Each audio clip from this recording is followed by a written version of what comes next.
Imagine scrolling through social media and seeing this headline: Italian businessman's son shows unprecedented leadership at age 12. His name? Gaius Julius Caesar, born in Rome, 2026. By age 30, he'll control the world's most powerful military. By 40, he'll overthrow democracy itself. By 56, he'll be assassinated by his closest friends.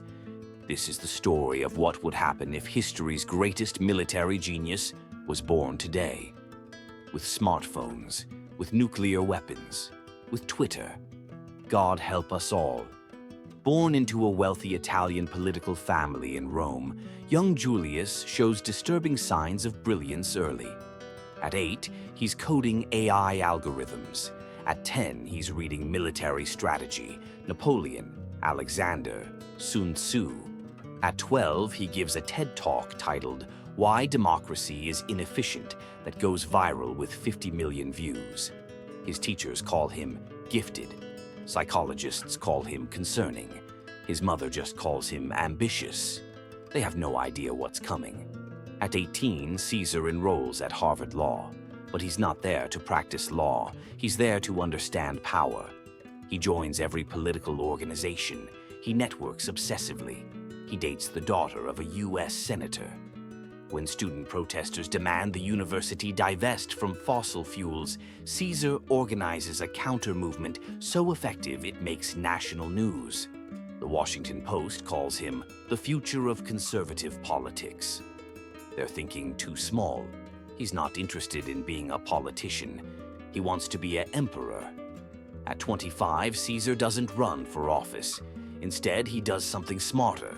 He launches a tech company, a defense AI platform that promises to revolutionize military strategy using machine learning. Within 3 years, he's worth $8 billion. Every government wants his software. NATO, the Pentagon, even China tries to buy in.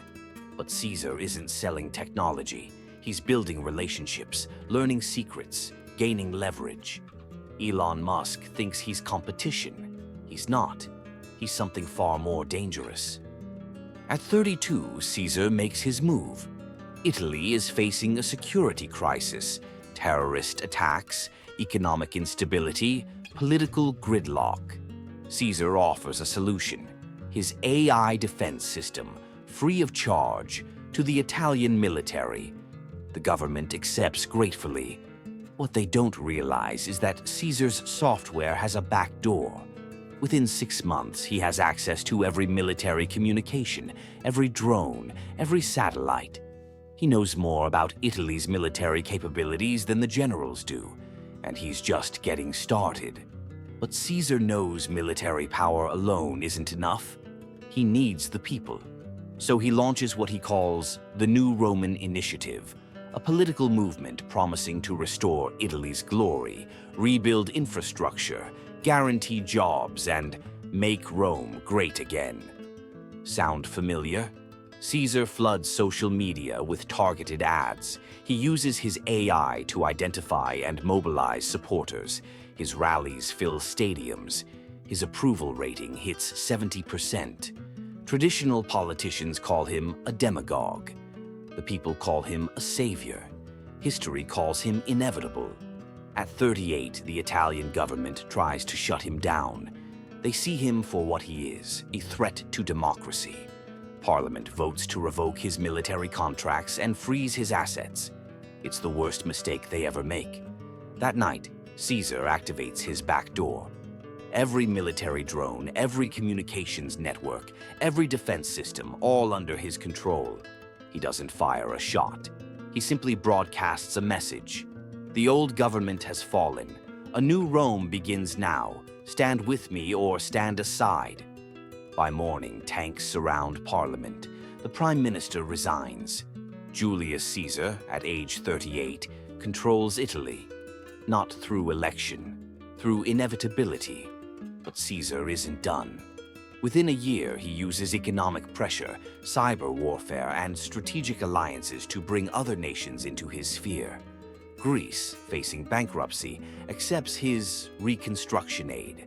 Spain, dealing with separatist movements, requests his security assistance. One by one, southern European nations fall into his orbit. He doesn't call it an empire. He calls it the European Security Coalition. The EU is powerless to stop him. NATO is divided, and Caesar now commands the fourth largest military force on Earth, all without firing a single shot. But empires create enemies. A group of Caesar's former allies, tech CEOs, military officers, politicians he once worked with, begin meeting in secret. They call themselves the Liberators. Their goal? Stop Caesar before he controls all of Europe.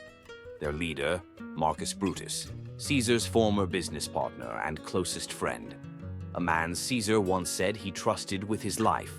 That trust will be his downfall. March 15th, 2070. Caesar is 44 years old and at the height of his power. He's scheduled to address the European Parliament to announce his new Continental Defense Initiative, essentially full political integration under his leadership. His security team warns him of threats.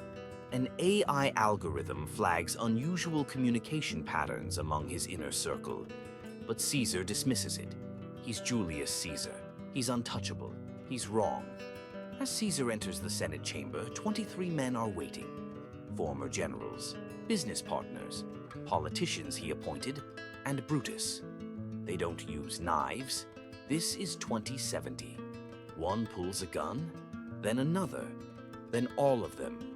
23 shots. Caesar falls. His last words seeing Brutus among the shooters. You too, the most powerful man in Europe, dead on the marble floor of the building he conquered, live streamed to 1 billion people. The conspiracy succeeds. But here's what they didn't plan for. What comes next? The conspirators thought killing Caesar would restore democracy. They were idiots. Within hours, Caesar's loyalists in the military refused to stand down. His AI systems, programmed with contingency protocols, begin autonomous operations. His supporters flood the streets demanding revenge. Southern Europe descends into civil war. The conspirators, thinking themselves heroes, become the most hunted men on Earth. Brutus goes into hiding. But you can't hide from an algorithm that knows everything about you. But someone else saw opportunity in the chaos. Mark Octavian, Caesar's 25-year-old protege and heir. The kid Caesar mentored in tech strategy. The genius who actually built half of Caesar's AI systems. He appears on every screen in Europe with a message. They killed our leader, but they cannot kill his dream. I will finish what he started. And he does.